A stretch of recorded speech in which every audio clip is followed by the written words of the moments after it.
we are with Bobby Stroupe in the TFC podcast number 17. One of the things I loved in your presentation, Bobby, is you said, I'm a weird guy. And I think when people say I'm a weird guy or I'm different or something, it frees them to think differently and act differently. And you're no longer tied to the norm or tied to the middle. And can you address what you meant by you're a weird guy? Yeah, I just don't like constraints. I like to think freely, and I don't want to be judged for my thoughts because they're ideas. I also don't want to dishonor people that have poured into me or that I've learned from.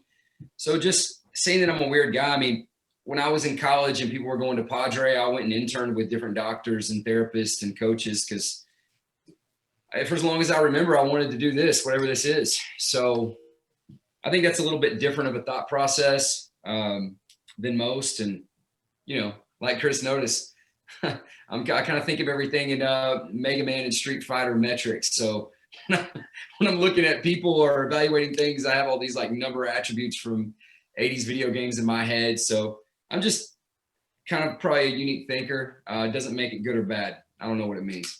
Does it have a battery in it? Do they turn on? Oh yeah, they turn on. We can play it right now. Here. All right. Turn one on. Yeah. That. What year did those things come out? 70s, late 70s, early 80s. That had to be like 78 or something. I think Atari timeline somewhere in there, but yeah. Whoever thought a red blip could create so much fun?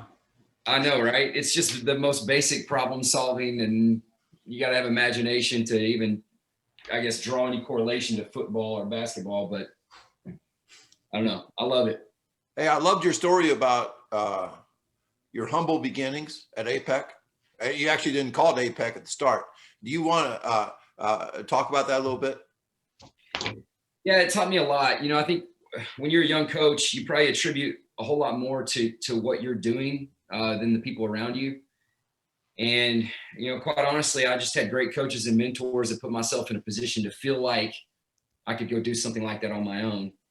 And then when I got the chance to do that, I realized very quickly that all the opportunities I was given were because of what other people had done. And when I had to go try to figure that out on my own, 13 clients after going door to door for 3 months is a pretty harsh reality to face.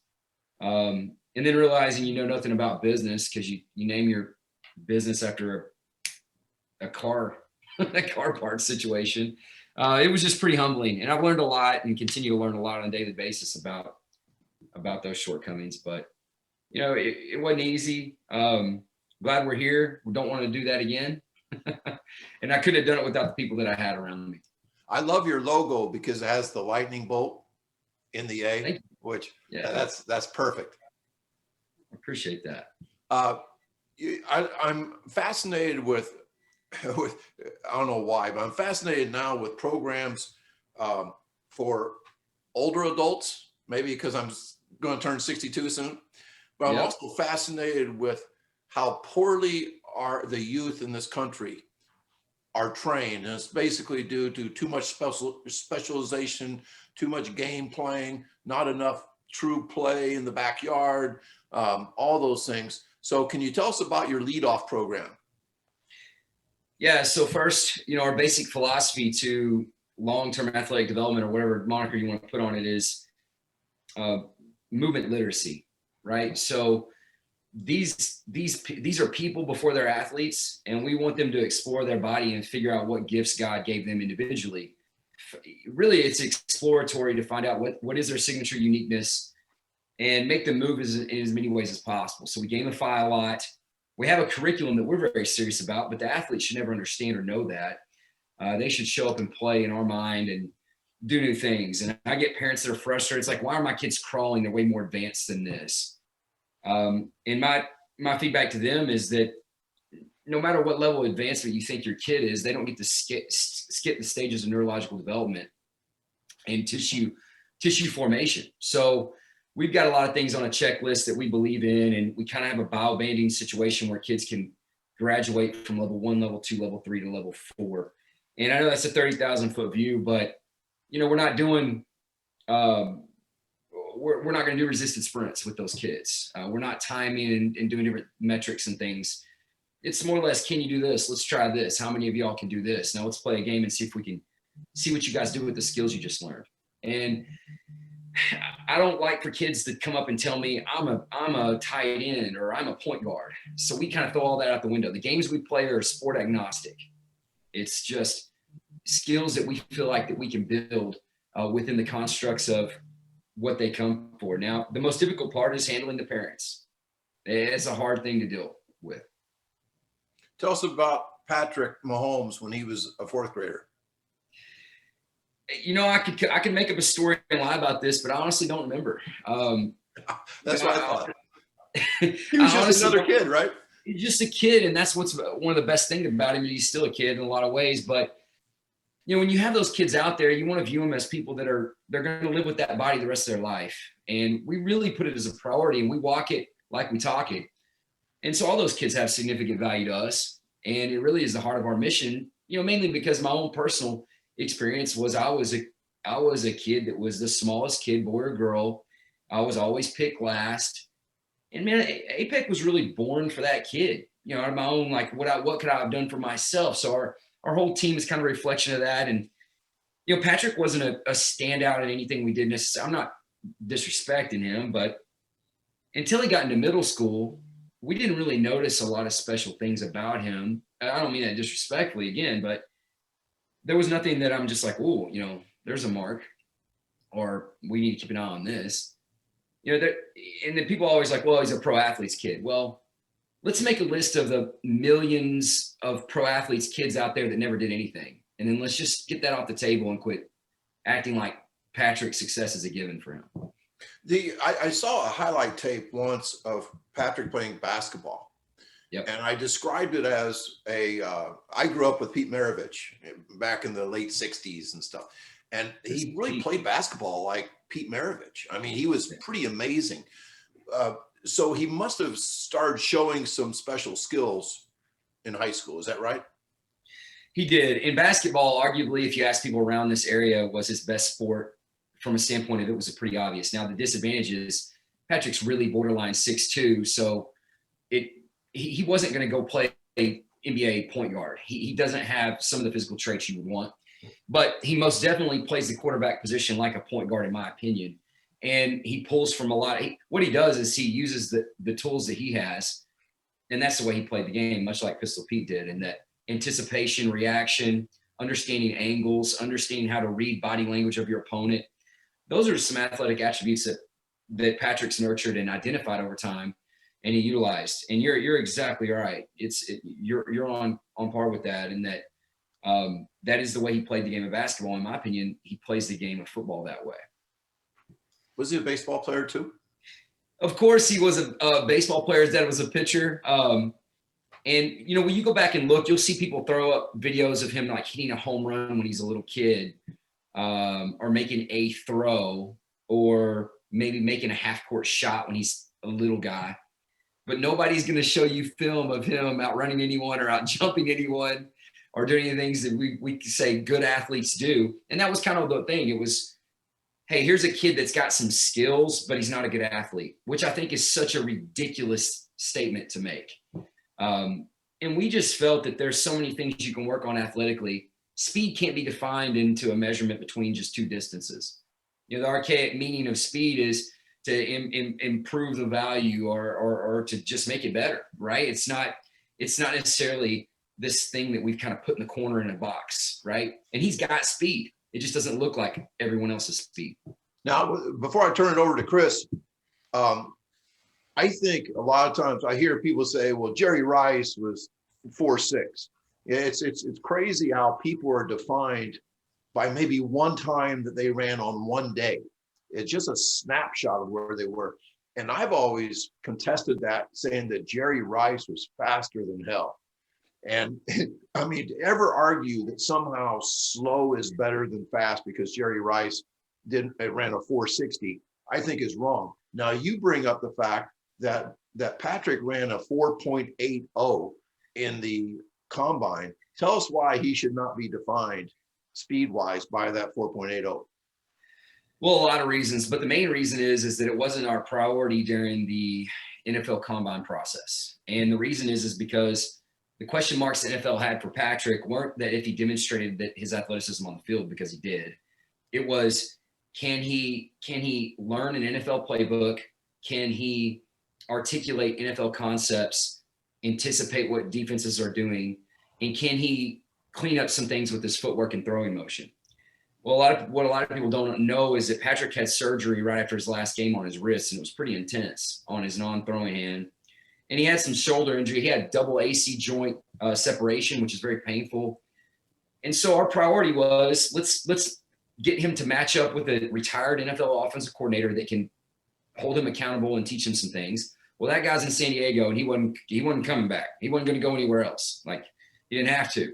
And then Jeff Garcia was going to go through some finer points with him. So he was with us for about a month, and he went out there for about a month. And then the combine happened. And after the combine, he was back with us preparing for the NFL season. We got back to working on speed as something that was a priority at that point. Now, I'm not going to sit here and say that he didn't work on his start, or then say, yeah, he did, but we didn't really put in a ton of time.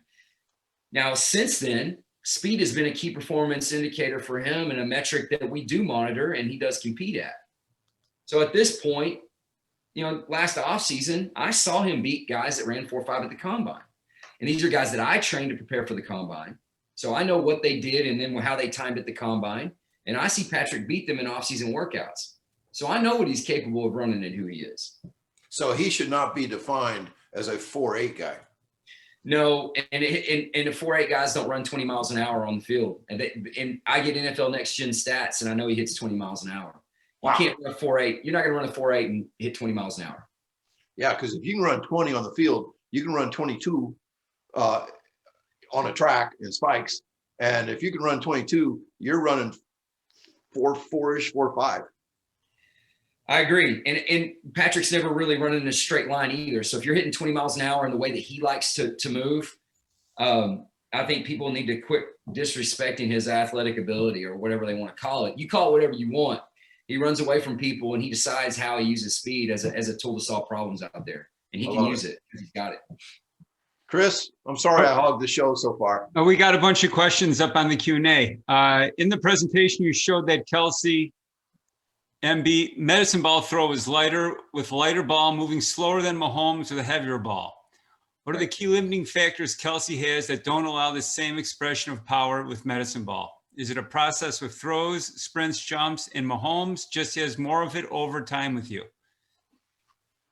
I would say it's a combination of factors. I don't want to act like that I'm the reason Kelsey isn't throwing a ball as hard as Patrick. I think obviously Patrick's had millions of reps at those things, but I think one of the things that makes Patrick very special as an individual is that his ability to express power from a multitude of different types of situations, movements, and angulations. Kelsey is an incredible athlete, and he moves well in the frontal plane. No one would disregard or say different. But Patrick's spine can produce more power than any spine that I've seen or witnessed in the history of my career. He truly is special at producing power. It truly is. It's just something I've never seen before with MLB players or other quarterbacks or really any other position. So I would argue that anybody in the world that you could bring in to monitor power from those types of movements, he's going to be competitive with anybody out there. I don't care what their sport is or who they are. Travis is incredible, but Patrick can produce a lot more power in that movement than he can. At what age did you see that happen? Where did you see him make that jump? In middle school, we recognized that if you want to do something in a 9-foot radius around somebody, Patrick's your guy. I mean, it didn't matter if it was throwing, striking, swinging, or moving. And it really didn't matter what the movement was. Inside of 9 feet, we recognized Patrick is that guy. I mean, he was incredible. And he started getting better. And the most important, and I think thing he should get more credit for, is he learned very quickly what he is good at and what he can do that other people can't. Stopping and starting in any direction that you could possibly move, creating power from any direction, angle, swing. That's what made him different. And he knew that. You mentioned that you train mostly younger athletes. We recently started a speed school for 5th and 8th graders at our small school. We are always looking for ideas, skills, drills, and or games to implement. Can you share some of your favorites? There's so many. We like to have as much variability as possible. I think gamifying your warm-ups, well, honestly, I don't believe in a warm-up. We just call it a fuse. But gamifying things, Chris, I've seen you gamify skits quite a bit. We love to do that. Make different plays on it. That's probably the root of some of the things we do, is just have variability in things that end up being monotonous or common things that we thread through our workouts. We try to add variability to that. We do so many variations of the game of tag. I think that's the place you start, is how many ways can you play tag? And that's one of the better things to do with kids of any age. And honestly, I do that with athletes on the professional level at every sport too. So I don't care if you're in a bear crawl position, you only make them go sideways, it can only run backwards. There's so many ways to do it. So I would say at the root of it, duck, duck, goose, tag, that's where we start. Couple business questions. So how is running a private facility and knowing how clubs get in the way? I don't want to say get in the way, but they're a factor, as well as the high school sports. How are you navigating and developing relationships between the club coaches, the high school coaches, where you may have Coach X say, we need to run a lot more, and Coach Y saying, no, you need to do this. And then they come to your facility and you say, we need to do this. Yeah, I think it's important to first say that, we have a rule with our company that we won't say anything negative about a coach to a client. We won't participate in, if they want to come to us with negative things, we'll say, okay, up here, this is what we're going to do. And in relation to that, we're not going to redo that. We'll do this instead. So we have that rule. We don't spend time talking negatively or participating in it at our place. But I would say at the end of the day, it's the law of thirds, right? A third of the coaches in your area that you're going to, whether you want to or not, collaborate with, it can go really, really well. A third of them, it's going to be indifferent. They don't care. They don't want communication. They don't want to be involved. They don't want to be a problem. They don't care. And then a third of them are going to fight you on everything, and they're going to be mad that you exist. And they're going to make your life hell. They're going to try to run your business. They're going to call you. I've had parent meetings called by coaches where I've been called Martha Stewart. I've been called fake this, that, and the other, and it just can get out of hand. Honestly, it's the biggest hell that we deal with in the private sector, is people attacking us that we don't even know, and saying things that we honestly can't defend. And it can be honestly, it's the worst thing about what we do. It's the thing that people that are in the teams sector don't have to deal with. And I think they should respect what we have to deal with on that a little bit more, because it shapes the messages we have to put out. How many clients do you have? You have 2 facilities, correct? One in Fort Worth and one in Tyler? Right. So at our brick and mortar locations, at the peak of our highest season, we'll carry 1,000 clients in those facilities in a given week. At our base, outside of summer months, I would say probably around 500 clients in those brick and mortar locations. But we do a lot of offsite, and our offsite where we send coaches out. So that could expand to 3,000 or more, 5,000 or more at certain times of the year. And then we do consulting. At this point, it's only to say it on a worldwide level. So we have our 2 brick and mortar locations, but really we're a training company that exists to provide education and solve problems for people that are doing what we do as well. So on the other side of the second part of my question is, how do you deal with that moving up with NFL strength coaches? We've seen Buddy Morris call the private sector, what does he call them? Personal terrorists. Yeah, we're terrorists. And we all know Buddy, and, half the time he's just on a constant rant. But how does that relationship work, especially with someone like Patrick, where a lot of people want to get their hands on him, and and say they've trained him or worked with him? Is there Yeah. is there a relationship, or is there it's just the way it is? I think, Chris, there's always a relationship, whether you want to talk about it or not, Yeah. or it's something that is. And I'll just so to keep everybody off into their chair. Okay. Buddy is a treasure, and I love what he does, love what he's done, love his career. And I agree with him. There are a lot of terrorists out there, and people trying to credit take and do stupid stuff. And he's right. Next is, I've got a great working relationship with the Chiefs, so I want to take that off the table. Fantastic people. Rick Burkhalter is one of the greatest, and he's direct sports medicine for the Chiefs. Andy Reid and those guys have been awesome to work with. In that particular example, it's a little bit of an outlier. They give us the freedom to do things that we need to do to get Patrick ready to play, and probably a lot of that is due to the fact that Patrick's an exceptional human being. So he kind of commands trust from people around him in all directions, and he's a good communicator. So that's a great situation. Now, we've been involved with over 200 athletes in 6 different professional sports. I would say about 60% of the time, what I'm explaining, on the same end with Patrick is true, but another, 33% of the time or so, it can be pretty aggressive. In those situations, I've got to work for the client because that's the person I work for. I don't work for the team. And in those situations, we keep things private. We do what we need to do. We respect the volume, and I do my work for them privately. And those situations honestly, it's sad because we could help the athlete more if everybody was working together. I feel like it's fairly uncommon at this point, but it still can happen. One of the things that my off-season speed ideas, or training ideas, I should say, focuses, it's almost like a 50-50 deal where we want to stay focused, like laser focused on absolute speed half the time. And the other half the time, we want to do adaptive stuff. We want to do rotate. I love your rotational stuff. I mean, we call it X Factor because it is constantly evolving. Like tomorrow, I may do an X Factor workout with nothing but the things I saw in your presentation. It really is like, your stuff is like total X Factor. And one of the things with X Factor is this microdosed, and you just do 1 rep of everything, which I absolutely love that idea.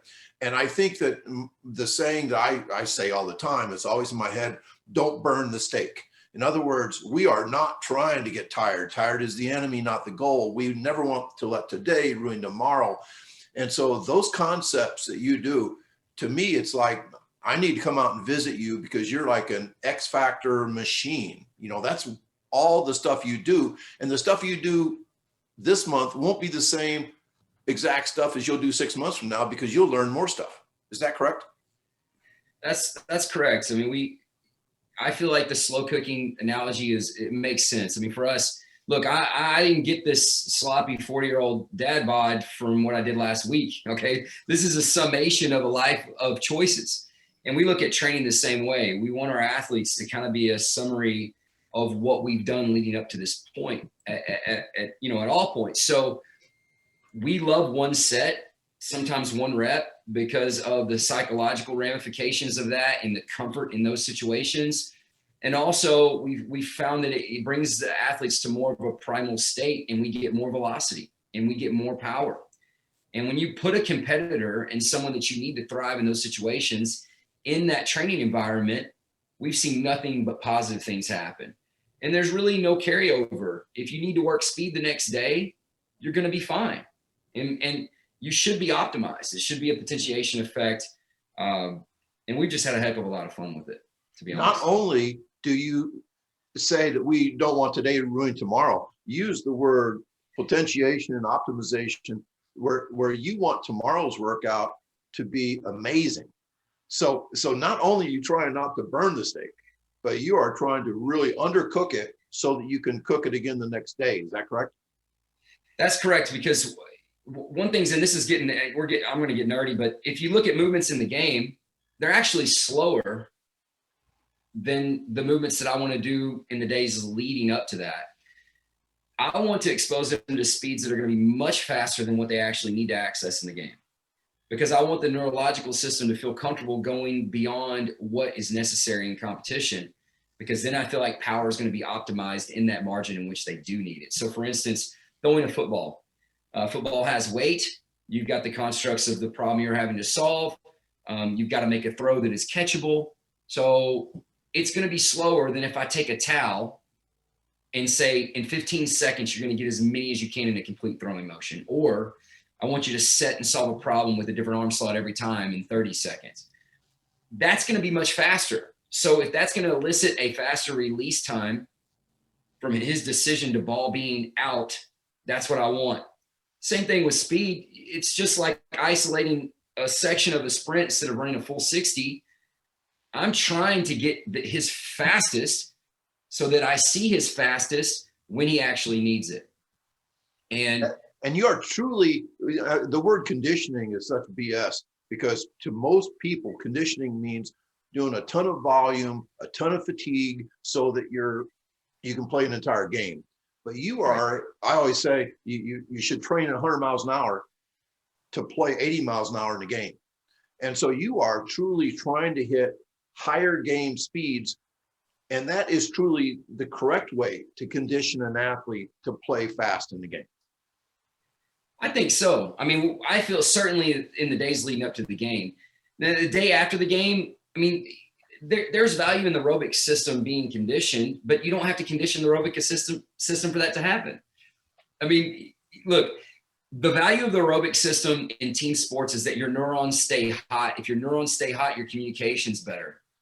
That means if a running back sits on the sideline for 48 minutes and he comes in on a 3rd and 20 and needs to run a draw for 21 yards, he's not going to pull a hamstring because his neurons are warmed and they're primed, so he can access the energy systems he needs to perform. That is the value of the aerobic system. But if you go look at a workout and you have long workouts in the beginning of a week, you are working your aerobic system just in the volume of a 2-hour workout. You don't need to run down and backs and shuttles for the aerobic system to be conditioned. I mean, if you practice the right way, your aerobic system is more than conditioned.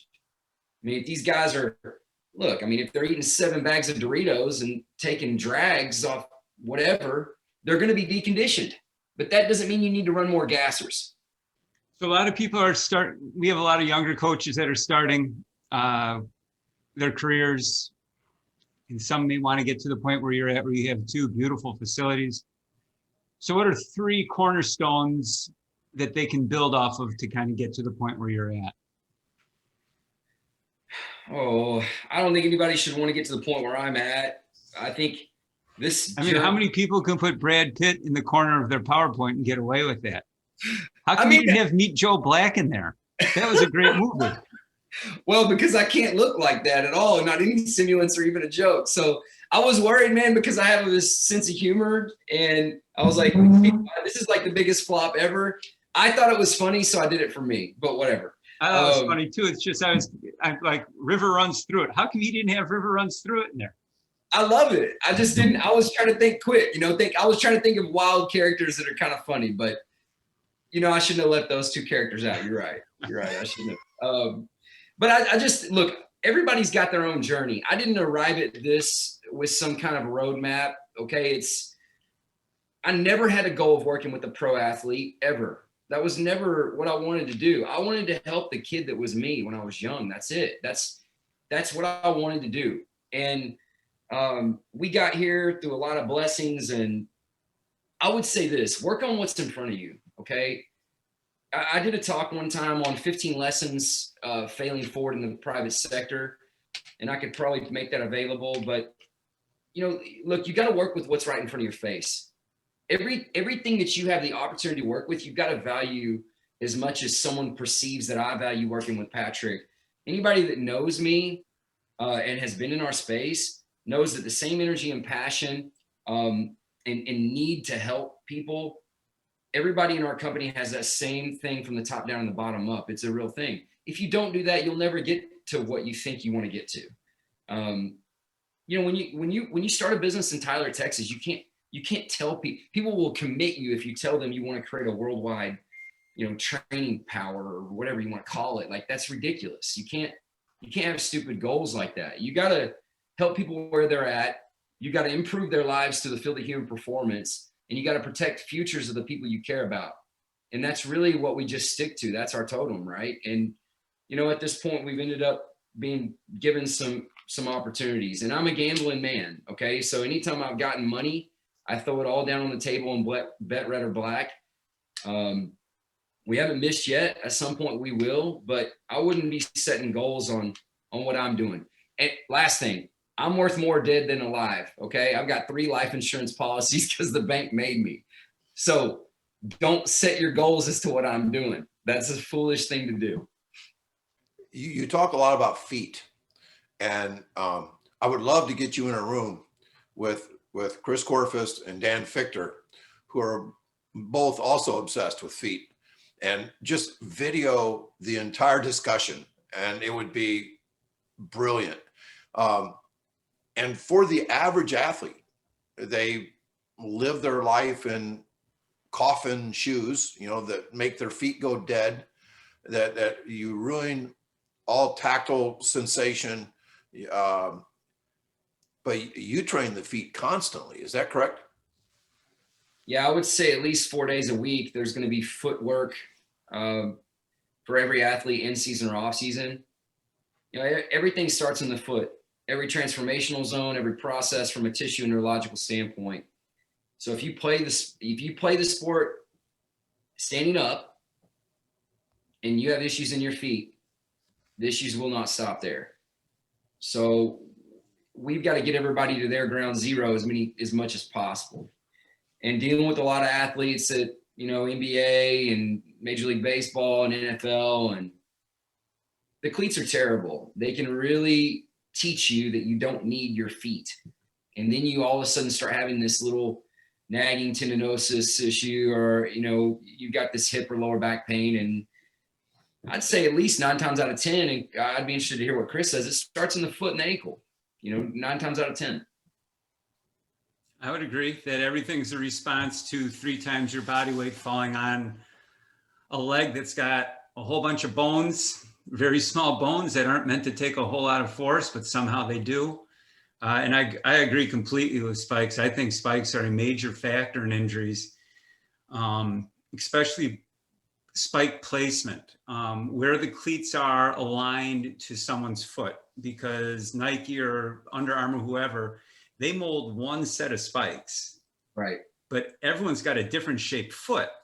And so if you have a knob in front of the ball of your big toe, that's going to be an early break. It's going to throw a shearing force through the rest of your body. And I think that's a lot of times where you get these freakish blown ACLs it's just the spike caught funny, and the shearing force went somewhere else, and something had to give, and it's always the ACL, because we've got our ankles wrapped so tight that there's no way they can displace or dispense any of that force.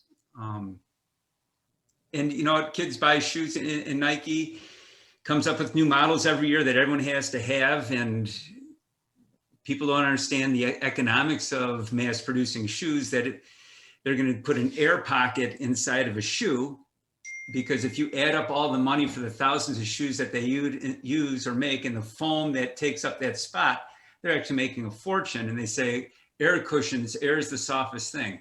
No, that's wrong. Compressed air in a pocket that can't let the air out is as hard as a rock. But yet we're going to run on them, and we're going to tell people it's actually a lot softer. Some of the shoe companies, Mizuno, probably shouldn't say that, but Mizuno, they have the wave. People have no idea what that wave in that shoe, where that shoots the energy, but it sounds good. It's a wave like the ocean, and everything's the same in the world, and it rolls things through. And just like when you hit the ground, no, it doesn't. Look at how the shoe is shaped and where the last is and where it's shooting energy. It's a mess. So I agree. Shoes, spikes are the worst. And then we get people like soccer players who, what's the guy's, Madonia, He wore spikes that were 2 sizes too small. Yep. And so every kid says, well, I'm a 10, but I need to wear an 8 because that guy did. No. No. Right. The dumbest thing I've ever seen in my life. So I agree. I think shoes cause a lot of problems. And they're on the cheap. You know, people they go to Dick's Sports and they buy the cheap ones. Why are they cheaper than at the other store? Well, those are defects. There's defects in the sole. And that's why you're getting money saved. They're buying the rejects that they can't see. And you think you're saving money, but you're really messing up your feet and the rest of your body. 1000%. You know, I used to work for I would say a major shoe brand. And I was in some of these meetings and these youth meetings. And, well, Bobby, we need to make a marathon shoe for kids. Let's not do anything you just said. You know, well, we need a story. We've got to sell shoes. Well, this is not, kids need one shoe. Let's make a great cross trainer. Well, we can only sell that one once, you know, so I no longer work for that company because all I told them was that everything sucked. They didn't like that. So, yeah, I mean, you guys are right on. I've been in those meetings. I understand what it's like. You have a salesperson, a marketing person, and then someone that wants to do the right thing. And the one that wants to do the right thing gets fired or removed from that committee. And it comes back to selling shoes, unfortunately. And making a profit, a bigger profit every year.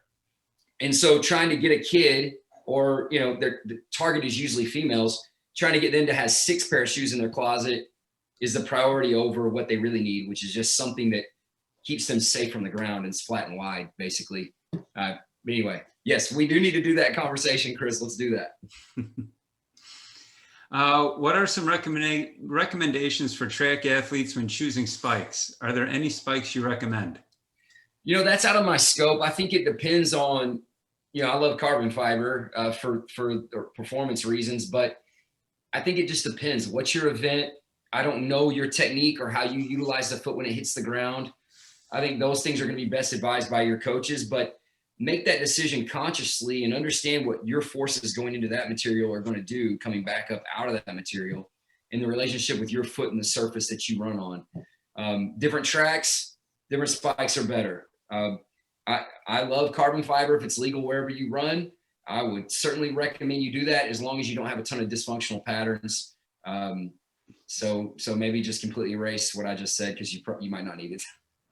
Though anyway, that's a long discussion. I'm probably out of my scope, honestly. Yeah, I would agree. Carbon fiber if you've got good foot function, but if you don't, you're going to get worse because now that energy is going somewhere else. Yep. One of the things that we like to talk about TFCs is weightlifting. And I know, Bobby, you lift weights. You even talk about being traditional in your lifting early in the week, progressing to being fast on Friday and Sunday. However, you also talk about some things that are overrated in the weight room, or actually you talk about certain things in the weight room that might contribute to hamstring problems. And I think that too often people who are weight room centric make blanket statements saying that we are going to make all of our athletes more durable by getting them super strong in the weight room. And maybe the better answer should be not everything will cause durability. What do you have to say? Yeah, I think strength and resiliency have a strong correlation, but I think that people can easily define resiliency, but they don't know what strength is. You can watch an athlete in a ballet and say they're obviously strong, but then you go in the weight room and you're like, oh, I mean, I don't know what strong means. So it can be very confusing. And I think in our profession, as far as the hamstrings is concerned, you know, I think we can do this for a number of things. If I put my hand on the table and rotate my humerus, that's an important property. Like, for instance, if I'm here and I can rotate my humerus, okay, that's great. But if you give me a bunch of free time and for anxiety, I like to do bodybuilding, and all of a sudden I can only do this and I'm a quarterback, my career's over. So when you train the body to create adaptations around movements that aren't realistic for sport, you decrease performance. So if you do a ton of bicep curls, your elbow is going to flex well. Does your elbow flex and do that in the sport that you play? Now, I'm not over functional guy. Okay. I'm not. We're going to lift weights because a lot of my athletes need a certain level of resiliency to conduct the power and speed I want them to produce, number one. Number two, to be able to handle the types of drivers that are out of their control that are going to happen to them. Okay. So I'm not dismissing strength. We hit KPIs on strength on purpose. Different people, different reasons, different things, different frequency. But on the issue of the hamstring really decelerates knee extension. That's what it does if you're moving. It also decelerates and accelerates the femur rotation and the tibia and fibula rotation. Now, if those things are true, then when you lay on your stomach and you do a glute ham, you are teaching the hamstring to flex the knee. The hamstring should not be the prime tissue that flexes the knee. That should be a byproduct of gravity, hip position, and also really your body being able to control what happens off the ground. It shouldn't be something you need to consciously do or activate. When you teach the body to do that, you're going to create dysfunction because it's not going to rotate the femur well or control the tibia, the fibula, and decelerate knee extension. It's going to try to pull. And when it tries to pull, it's literally going to pull. That's what's going to happen. So there's so many people that I know that are like, I don't understand. We do more glute hams, we do more razor curls, we do all this, and we have more hamstring injuries and our, whatever. Well, I mean, I think it's fairly obvious. Vern Gambetta said this 40 years ago. I mean, I don't know about Vern's communication or people skills, but it doesn't make him wrong. For sure. One of the things that leads into a question, I discovered through my 40 years of coaching track that my basketball athletes never got injured, never had hamstring problems. So in my head, I'm thinking multi-directional, rotational work must be really, really good. And that really influenced all my X Factor ideas.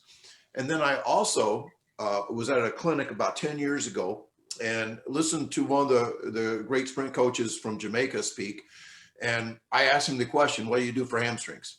He said, we retro sprint up gradual hills. So they run backwards as fast as they can up a gradual hill. And so once again, that fed into my multi-directional idea that somehow only lifting weights and sprinting in a linear fashion is somehow asking for injury. I agree. And we do a lot of similar things. Backward running is a great bang for buck option because of what it can do for the big toe, properties of flexibility, stability, and mobility, and for dorsiflexion of the ankle, but also it grooves that counter rotation that you need. It teaches the talus and the calcaneus to slide and move together in concert with each other. And it also teaches the body to extend the knee with the hamstrings. And it's huge. It's a really easy thing that you can do. But another thing to think of is if you go take an athlete, like you take your track athletes and go run an agility drill, whatever that is. I'm being educated constantly. And you do an agility drill and then go like first time a 10, do an agility drill, go time another 10. Second 10 is going to be faster. Why? Because you're exposing the body to different driving forces and angulations through the hip and the spine and through those different counter rotation and relative rotation transformational zones. They're going to come back and they're going to run faster because it's like oiling the axle. It works. And it just like an X Factor thing will work. It's not really potentiation. It's neurological. Well, that's potentiation too, but it's more neurological ranges of motion and coordination, not necessarily just recruitment from a neural standpoint. And so I didn't mean to go off on a tangent there, but there's a reason why your basketball players have less injured hamstrings because their body understands that movement is a lot more dimensional or a lot more multidimensional and multidirectional than linear or sagittal plane, probably better to say.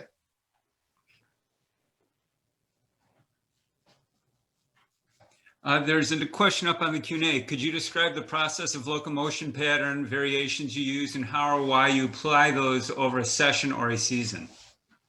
First off, I know all the names are ridiculous and unnecessary, so I get that. You could just call it a lateral karaoke. I get it. But we use this in our fuse. So our fuse is what, the stem that you light before the dynamite explodes. I've just found over time, if you tell athletes they're warming up, they're going to give you warm up effort. So we say if your shoes are on or we're on the training floor, we're working out. This is workout.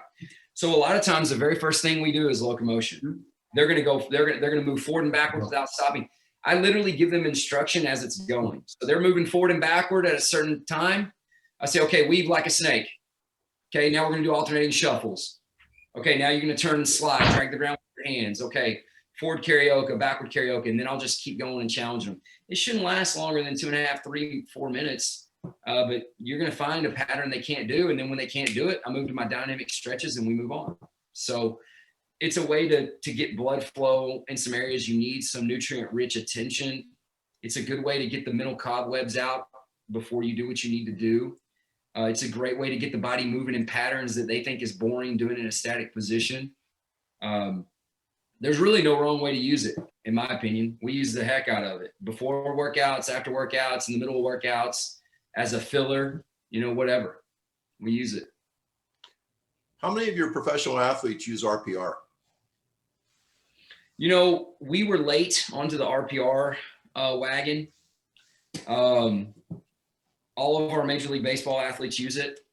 Here's the difference between a Major League Baseball athlete and an NFL athlete. NFL athletes don't think anything matters. Major League Baseball players think way too many things matter. So Major League Baseball players, they want to know everything. They're into the weird stuff. I mean, these guys are up late at night burning incense, whatever. They'll do whatever. It doesn't matter. If you tell them don't wash your socks, they won't do it. So they were hook, line, and sinker all in. It was pretty easy, Football guys are like, what are you doing to me? Why are we doing this? Can we sprint? Can I jump? Can I throw something? Patrick, as an example, and we work with a lot of different athletes in sports outside of this, but as an example, first time I had him do it was this summer. And I'm showing him, and he's like, all right, what's next, man? Like, I trust you, but can we go? Can we go? So I said, all right, I got it. So I bookmarked that in my head. Now we're doing sets. I'll just come up behind him and get him. It's over. He didn't think about it. If you ask him if I did it, he probably wouldn't even remember it. I'll just hit it all in a workout, just randomly between sets of whatever when he's resting. So the time goes faster. He doesn't feel like he's just sitting there. And then if I don't do that, I'm in communication with every therapist or whomever takes care of him. And I'll say, I want you to do these 4 in order and then do these 4 in order. And they'll just do it. Like if he's getting a massage, he's got his earbuds in or whatever, they just do it. And he's just like, yeah, I got a massage. He doesn't know. He's like, I don't know what if you ask him what RPR is, he wouldn't be able to tell you. That's great. The traditional quarterback training. I mean, as a coach myself, I remember like everything. I was a quarterback. I coached quarterbacks for 25 years, always offensive side of the ball. And quarterback training, basically I was trained to be Johnny Unitas. And I think that the traditional, everything has to be absolutely almost mechanical to a quarterback. And to think that type of training, the type of stuff that you are doing with quarterbacks, is not just Patrick. I mean, you're doing it with like all of your quarterbacks. I just cannot imagine the difference in my career had I been taught like that. Are you the only guy that's teaching this kind of stuff? Oh, I think a lot of it I might be, but I've had a lot of great influences, and there's been a lot of pioneers in that space. Be the best you is our mantra. I like everyone to look at themselves as an individual and try to figure out how they do things. Problem solving is the root of it. But, guys like Tom House now Tom was very private about it. He didn't want anyone to know what he was doing, but he was doing a lot behind the scenes. And he changed a lot of the way quarterbacks could approach or view how they train themselves from a physical standpoint. And Tom's a friend of mine and someone that I've drawn a lot of inspiration from. You look at different Major League Baseball programs and things out there, there's a lot to draw inspiration from. I think what we've done different is look at how that fits and plugs in with the actual training philosophy and approach to individualization. And one of the biggest problems that I always had is I could never get a quarterback coach to come work with me and Tyler with my guys.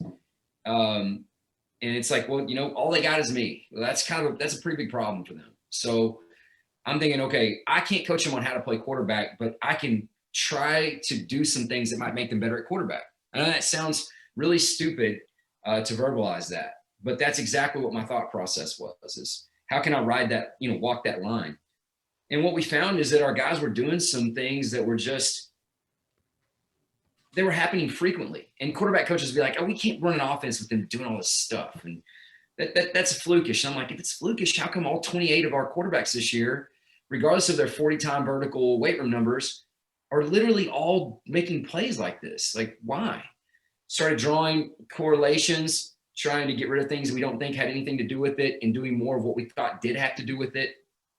And then we just have arrived at kind of things that are non-negotiables that we do now with our throwers. So, you can't try to be the best Peyton Manning because you're not Peyton Manning. Technique is defined by your physiology, okay? You don't get to have your technique and then your physiology follow that. So we just feel like we need a training program where kids figure out how to do the things we want them to do with what their skills and tools and gifts are. Are you training that great quarterback from South Lake Carroll? Yes. So I've been working with Quinn for a while, and boy, is he special. He's the best quarterback in the country, right? High school? He's ranked the #1 quarterback and the #1 player in the country. Where's he going? Currently, he's going to Ohio State, but he was going to Texas a few months ago. So we'll see what happens. Yeah, I'm actually speaking at South Lake Carroll High School in January, and I'm hoping I get to meet the guy because I hear he's going to be pretty special. He's special, but what's even more special is his blonde mullet. It's incredible. I'm going to make sure you meet him when you come down. Oh, I hope so. I hope so. And by the way, I have been to Tyler, Texas. Is Tyler, Texas still dry? It isn't now, but that just happened about 8 years ago. But yeah, the rose capital of the world, that's us, man. What were you doing in Tyler? Well, it's crazy. I just had a vacation exchange, and I said, okay, kids, we're going to Tyler, Texas. It was something like, we ended up on some pontoon boat in that crazy lake, and a big storm blew up, and I swear to God, I thought we were all going to die. But I remember going to a great Mexican place that made their own tortillas, and we had to like sign up for some liquor card, like to have a liquor license in order to have a margarita there. The margaritas were $1, but you had to pay like $20 a piece for the damn liquor license. That was Mercado's, I bet. It was the best place I've ever eaten, but I was a little bit pissed. I had to drop that money on a liquor license before I got to have a margarita. Well, I wish you would have used that license a little more, but we can go back to Mercado's when you come in town. Oh, I can't wait. That would be beautiful. A couple of the freaky things that you dropped in your presentation that Patrick, now the only thing I saw online was that from the knees throwing 65 yards, but you say he's throwing 74? Well, that throw was actually 75 yards, but I didn't think that if I put that out there, it would be taken seriously. So if you really look at the distance, if you look at you got to remember at that point in time, he was a sophomore in college and he didn't really have a draft grade or anything. And I didn't want to put something out there that would be outrageous. But if you go look at the distance on there, how wide that track is because you know track distances. And then you go look on the yardage on the field, look at the height of the fence, and then look at where that ball actually lands, the trajectory. We went out and measured that. That's 75 yards. 75 yards is a long throw for a great quarterback on his feet. Right? Yeah, I mean, Quinn throws 75 from a standing position right now, and there's a few others, but Patrick can probably hit. Oh, he can throw further than 85 yards standing. And he also can deadlift 600 pounds? Yeah, he can deadlift 600. In the offseason, we try to get close to a max one time, and then we go away from it for the rest of the entire year. But this kid is a tank, and he likes the way it feels to lift heavy weight. So I gotta give him a little dessert every once in a while. And the guy's strong. I mean, he wasn't always like that. He fell in love with weights after he quit playing baseball in college. and he really got into it. And so I have to kind of almost temper him with it. And he does lift. I mean, we'll lift. He lifts heavy now, really heavy about every other week, early in the week, and through different variations of movement. In the season, we don't go above 65% really on deadlift, and I'm more looking at meters per second and speed, and it's usually 1 rep. And it's 1 rep. So.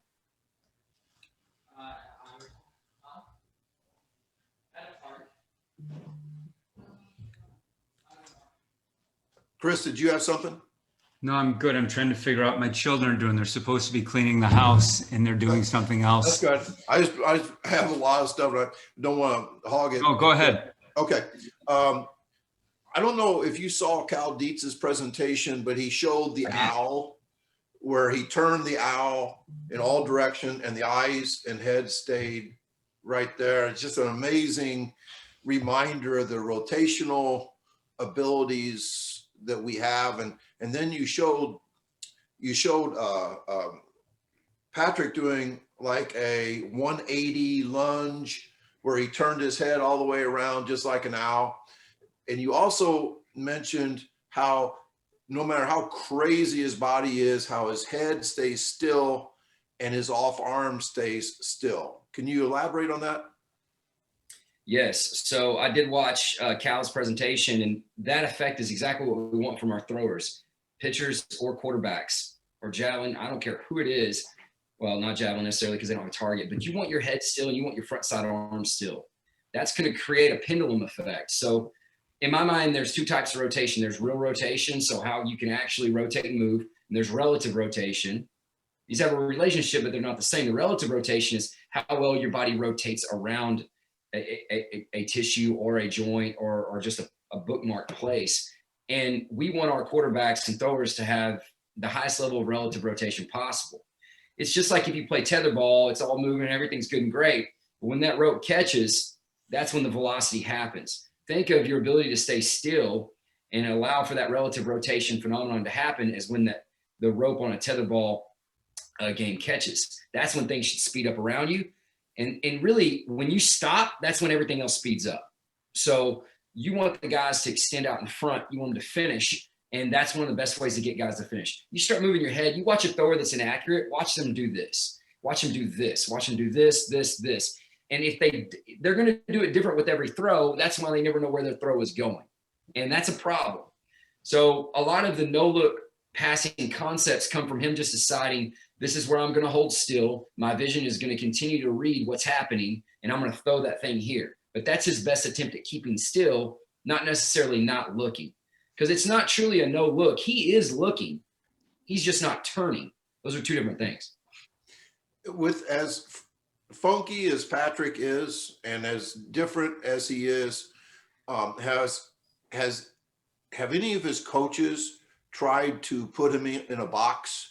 Or have all of his coaches say, Patrick, we want you to be Patrick? That's a great question. He's been lucky. Well, I shouldn't say lucky. Obviously, he's got some skill in the way he makes people feel and his interpersonal skills. And so people haven't really tried to have an intervention with him. I think early in middle school and high school, obviously, you're a coach. You're trying to get everybody to a certain level of proficiency. So you can't really blame those coaches for trying. And I think that might have been some of the reason why he didn't start till the 3rd game of his junior year at quarterback. He wasn't the quarterback even for his grade. Probably because his technical model was just so far off of what they were teaching for their programs that it was kind of hard to recognize what his real skills were, right? But when he got to college, I mean, the reason no one liked his skill set. You guys can say that all these people saying whatever they did. Okay, nobody wanted him for quarterback except Cliff Kingsbury. Nobody. Even his senior year, a couple people came in late. It was people that were like, when you start getting offers from people that are in the hot seat, that they're like, hey, risk it. Who cares? Let's see if this kid can do it. That's not what I'm talking about. I'm not talking about that. Cliff was the first and the only guy that said he's got elite skills that Cliff didn't feel like he could coach, but he did feel like he could manage into a game breaker at the quarterback position. And Cliff didn't want to jack with that. What Cliff did is serve up concepts serve up ideas. And I think that's an incredible way to coach. And Patrick is so blessed in that when he was going through the draft process, he told his agents very specifically, I don't want to go to the highest pick. I don't want to go to this, that, and the other. I want to go to the best situation. And Andy Reid and the coaching philosophies that he has is he allows freedom and creativity and fun, which is very important with his athletes. And with Patrick's personality, it couldn't have been a better fit. There's so many scenarios that it could have turned out differently, but it's just a perfect situation. He's blessed with that. And I think that's something a lot of people forget, that, you know, why does this first round draft pick guy not make it his first or second year? Half of the NFL is where you fit. You know, in Chicago, everyone complains about Mitch Trubisky. We could have taken Patrick Mahomes first. I don't think Patrick Mahomes would have been Patrick Mahomes if he came to Chicago. I think it was just a fit in where people seem to fit. I know some people say the best athletes aren't in the NFL right now, that they didn't fit into the system that the coaches wanted. And so that's what's kind of, you know, people say this or that about Patrick or all these other people, but people forget, do you fit into the system that you went to? And I think Kansas City, he fit into the system, or they built the system around him based on what his skills were. I absolutely agree, but we also can't underestimate an athlete's ability to fit in a system. That's a skill set as well. And, you know, when they call a kid a bust, I think it's just a combination of a lot of factors. You know, the GM didn't make a bad decision always. It's like you said, Chris, are the coaches really recognizing what makes this individual, what's their signature uniqueness, like what makes them different? Are they trying to create an opportunity for them to thrive with those attributes? Are their lifestyles decisions changing because they got drafted? Is the culture of that team conducive to their personality? If all these things are off, then the kid might not be a bust. That's why people have great second careers. You know, I think Mitch Trubisky can play quarterback. I don't think he's the problem. If he was, he wouldn't have had glimpses of really great plays and great games. He's shown he can do some of those things, right? You take your guy, Montgomery, like, what's he doing this year? Okay, what's different? Could he not play before? Yeah, physically he's better. He's got better training, but let's be honest, to a lot of these coaches and systems, it can be like flavors of ice cream. There's a lot of good ones, but it's got to fit with what you're serving up. Now, I've become fascinated for some reason the last 6 months with soccer, a game that I've never sat through in my life, never played in my life, but soccer seems so interesting to me. 9 miles of running in a game, 99% aerobic, 99% at 50% of max speed or less. However, if you ask a college soccer coach to describe their best player, they'll always say fast, powerful, explosive. And so we had a guy named Mike Whiteman, who I asked him if anybody else trains like he does, and he said no, but he basically wants to train soccer players for things that are not really a part of soccer. And that is to lift heavy, run fast, jump high, jump far. Would you concur with that? Have you ever worked with soccer kids? We have, and I've got some good relationships in the Premier League. I've got some friends on the Chelsea side and the Man U side that I've met through fellowship, and have had some interesting conversations. But I think there's a lot of different schools of thought. I want to pivot on this and kind of bring up 4 athletes and bring perspective. So let's think of Luka Doncic, LeBron, Messi, Patrick. Okay, all 4 of these athletes, if you watch them, they walk around, they move very, very slow unless they're moving very, very fast. There's no middle. So the word that I want to communicate here is efficiency. They understand efficiency, and they understand the demands of the environment, and they're able to access a higher level of speed when they need it. I think one of Patrick's teammates of the day tweeted, Patrick is 1/10 faster than the guy that's chasing him at all times. Okay. Messi, LeBron, Luka Doncic have all been labeled as lazy in games before. They're not lazy. This is called efficiency. This is their body understanding what is going to be required and what is needed to solve the current problem. Just because Patrick's not moving fast doesn't mean he can't. It's because he knows he doesn't have to. And he's trying to solve a problem. Messi's the same way. He's slow until he strikes, and when he strikes, no one's seen that speed before. LeBron's the same way. And Luka Doncic is the same. The same people that are telling me that Patrick Mahomes isn't agile will say Luka Doncic isn't agile. This is something we've got to do a better job of recognizing, that efficiency is a skill and a feat of athleticism. And what you're talking about is soccer players being able to train holistically and raise the tide, right? And then being able to use those attributes on the field. I mean, the Wolverton Wolves, they're an example of that. They got their guys. I mean, they don't even look like the same people out there. And I think that soccer is an incredible opportunity for people that want to bring something different. Because the inmates have been running the asylum for so long in soccer. It's like, well, I'm really good and I don't like to train. Well, okay, is that causation or correlation? I think we know that it's correlation. That was a good slide, by the way, with the what was With swimming pool drownings in Nicolas Cage movies. Yeah. Yeah. That was I fun. think he should go to jail. I mean, I think he should too. I mean, obviously he's killed a bunch of people, hasn't he? he has. Uh, Just like your team's averaging squat over 600 pounds has won a lot of national championships. I mean, it's the same. Same thing.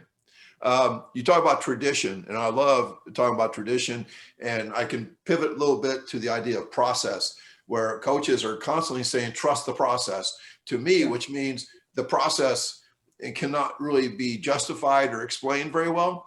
And it's like, just go through this and it's going to work, guys, I promise. And you kind of question tradition the same way I question process, that everything we do, no matter how much in love with the traditional aspect or the whole process aspect of it, needs to be questioned constantly. I agree. Look, process is, I don't have time for process. I need to know if something's working right now. So when I'm training an athlete, look, one area where you could use the word, the nomenclature process for, Tiger Woods redoing his swing when he's the best player in the world, that's a process. The reason that's a process is because he's literally going to take a step back from a results standpoint before he takes a step forward. That's a process. So in skill acquisition, there could be process. Why would you call it that? Because there's going to be a super adaptation to that. There's going to be a time where you rebound.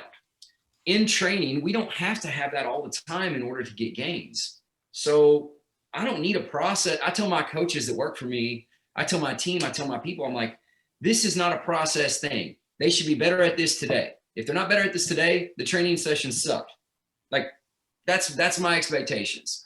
Okay. Now that's not across the board with every single agenda that we have or box we want to check, but overwhelmingly, we are just over reliant on process. There's no reason 80% of these things need to be a process of anything. Fix it today. If it's not a physiological marker or problem, it's neurological. Neurological things can be fixed now. They can be fixed today. They can be fixed in about 14 seconds. So I agree with you. It can be overdone. I think there's a way to look at it. There can be value in the word, but if I'm honest with you, I think it's an excuse that professionals in our field use to give themselves time and to put the ownership onto the athlete. And I think it's lazy. And I think it also leads into something that I love to talk about, how in my program, I want kids to be in a state of performance every damn day. And that is not traditional. The traditional way to practice was more of a process, more of a, like you said, the warm-ups are oftentimes going through the motions. And that was acceptable to many coaches back in the day. And that practice, even though the games are at 80%, they practice for 3 hours at 60%, because that was the process to get them ready to play. And so it seems like your guys, I mean, they only get one shot at every drill they're doing. Your guys are performing at every workout. They are, and that is our in-season model. In the off-season, I'll be honest, not every single thing is like that, but there are still threads of that are consistent. So I would agree. I think, I got slaughtered a couple years ago on social media because, there's a big movement for Big Squat Wednesday in Texas. And I just made it pretty clear we're not going to do heavy squats on Wednesdays in any program that's associated with Apec. And like, well, why not? This is mini state championships, and I'm like, well, it didn't make sense to me. So people that work for me in our company, we're not going to do it. Well, why didn't it make sense to you? I said, because I actually would like to try to work whatever speed I can on Thursday or Friday or Saturday, because speed is the key performance metric that I'm judged on. And it's the thing that I think is most important that we value. And if I do heavy squats on a Wednesday, I am not going to get any speed adaptations on Thursday or Friday. I can try to run fast, but that's not the same as speed development. So they're like, well, I disagree. And I'm like, well, I disagree that the sun's out right now, but I can open these windows and the sun is shining through here. So we don't do that, but I think there's just a lot of dogmatic things. And if the most important thing in your program is heavy squat, that makes perfect sense. You should do that on Wednesday. For us, it's not. So those are some of the things we work through. And these are people that I respect, and they've done great things and they do great things. But it all comes down to values, perception, communication, and execution. And so I'm with you. I like more every day is game day type of training. I don't want to shoot the horse in the leg and then tell it to run fast. That's not my deal. I love it. That was really a thing? You're not making that up? That's not only is it really a thing. I mean, there's some really highly respected people that made that a big deal, that it still is a thing. I mean, it's a thing right now. They wear t-shirts. So every Wednesday, everyone wears the same t-shirt too? I don't know if everybody does, but it says Big Squat Wednesday on it, and they go for new maxes. And again, look, not making fun. There's been some great programs associated with this, and it's not just one group. It actually comes from some people that have had a lot of success on some high levels in the NFL and some other places, and they do a lot of great things. I'm just saying, for our company and for what we do, if speed is a priority, we can't afford to do Big Squat Wednesday. Yeah. If they had a lot of success, and you can correlate a lot of state champions in football to people that did that. Now, we will never know how much of an effect that had on it. However, it's something that we chose not to do. And I kind of got reprimanded for that. But that's okay. So. Well, in football, a lot of times it seems like everybody does very similar things. So if everybody's going heavy squats on Wednesday, it's very possible on Friday that the dumb team beats the dumber team. Yeah. I mean, look, if we all cut our arms off and then we have a boxing tournament, and then we have a one-arm boxing champion, that doesn't mean that cutting your arm off is the way to be a boxing champion. It's just like, what are we doing, guys? Like, at what point are we going to look at common sense? In the kingdom of the blind, the one-eyed man is king. Yeah, you're right.